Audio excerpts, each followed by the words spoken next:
بسم اللہ الرحمن الرحیم السلام علیکم ورحمۃ اللہ وبرکاتہ اللہم صلی علی محمد وعلی آل محمد کما صلیت علی ابراہیم وعلی آل ابراہیم انک حمید مجید اللہم بارک علی محمد وعلی آل محمد کما بارکت علی ابراہیم وعلی آل ابراہیم انک حمید مجید۔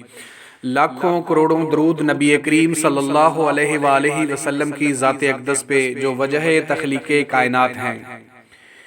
پیارے ناظرین، آپ بھی نبی کریم صلی اللہ علیہ وآلہ وسلم کی ذات اقدس پہ درود و سلام کا نذرانہ بیچتے رہا کریں، کیونکہ یہ ایک مقبول عمل اور مقبول عبادت ہے۔ وظائف کا جہاں کے پیارے ناظرین، امید کرتا ہوں کہ آپ خیریت سے ہوں گے اور جہاں بھی ہوں گے اللہ پاک کی حفظ و امان میں ہوں گے۔ پیارے ناظرین، آج کا وظیفہ خاص طور پر ان طالب علم حضرات کے لیے بنایا جا رہا ہے جو یہ کہتے ہیں کہ پیپر سامنے آتے ہی ان کو سب کچھ بھول جاتا ہے۔ پیارے ناظرین، گفتگو کو مزید آگے بڑھانے سے پہلے آپ میرا چینل وظائف کا جہاں کو سبسکرائب کر لیجئے، ویڈیو کو لائک کر کے اپنے دوستوں کے ساتھ صدقہ جاریہ سمجھ کے شیئر کر دیجئے۔ جی پیارے دوستو، یہ وظیفہ خاص طور پر ان طالب علم حضرات کے لیے بتایا جا رہا ہے جو یہ سمجھتے ہیں کہ جب سوالیہ پیپر ان کے سامنے آتا ہے تو ان کو یوں لگتا ہے کہ انہیں سب کچھ بھول گیا ہے، ان کے ذہن میں کچھ بھی نہیں رہا، یا انہوں نے جو بھی تیاری کی تھی وہ سب ضائع گئی ہے۔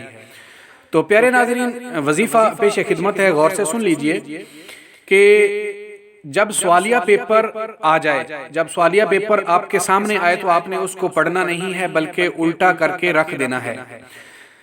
سب سے پہلے آپ نے کیا کام کرنا ہے کہ اول 3 مرتبہ درود ابراہیمی پڑھنا ہے، پھر اس کے بعد آپ نے 11 مرتبہ یہ کلمات پڑھنے ہیں: سبحانک لا علم لنا الا ما علمتنا انک انت العلیم الحکیم۔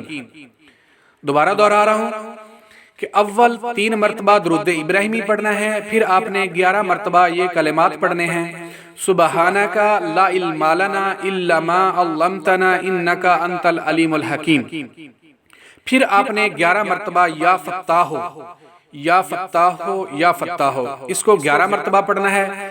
پھر 7 مرتبہ یہ سورہ یوسف کی ایک آیت ہے: واللہ المستعان علی ما تصفون۔ اس کے بعد آپ نے کیا کرنا ہے کہ اب سوالیہ پیپر اپنے سامنے رکھ کے اس کو حل کرنا شروع کر دینا ہے۔ انشاءاللہ اللہ پاک جل شانہ آپ کی غیبی مدد کریں گے، اور آپ کے ذہن سے جو سوال نکل گئے تھے، آپ نے جو تیاری کی تھی اس پیپر کی، اللہ پاک جل شانہ آپ کی غیبی مدد کریں گے، اور پرچے کے جو سارے سوالات ہیں ان کے آپ جوابات صحیح طریقے سے لکھ سکیں گے۔ تو اس کے بعد آپ نے کیا کرنا ہے کہ جب آپ کا پیپر مکمل طور پہ آپ پیپر حل کر لیں، مکمل طور پہ پیپر حل کرنے کے بعد آپ نے اپنے نگران کو پیپر دینے سے پہلے یہ سورہ یاسین کی ایک آیت مبارکہ ہے: فَغْشَيْنَهُمْ فَهُمْ لَا يُبْصِرُونَ فَغْشَيْنَهُمْ فَهُمْ لَا يُبْصِرُونَ فَغْشَيْنَهُمْ فَهُمْ لَا يُبْصِرُونَ۔ اس کو آپ نے 7 مرتبہ پڑھ کر پیپر کے اوپر پھونک مار دینا ہے۔ تو اس کا فائدہ آپ کو یہ ہوگا کہ جب آپ کا پیپر جو شخص پرچہ چیک کرتا ہے، چیکر جو ہوتا ہے، پرچہ چیک کرنے والا ہوتا ہے، وہ آپ کے پیپر کے معاملہ میں جو چیکنگ کا معاملہ ہوگا اس میں وہ زیادہ سختی نہیں کرے گا، آسانی کا معاملہ ہو جائے گا۔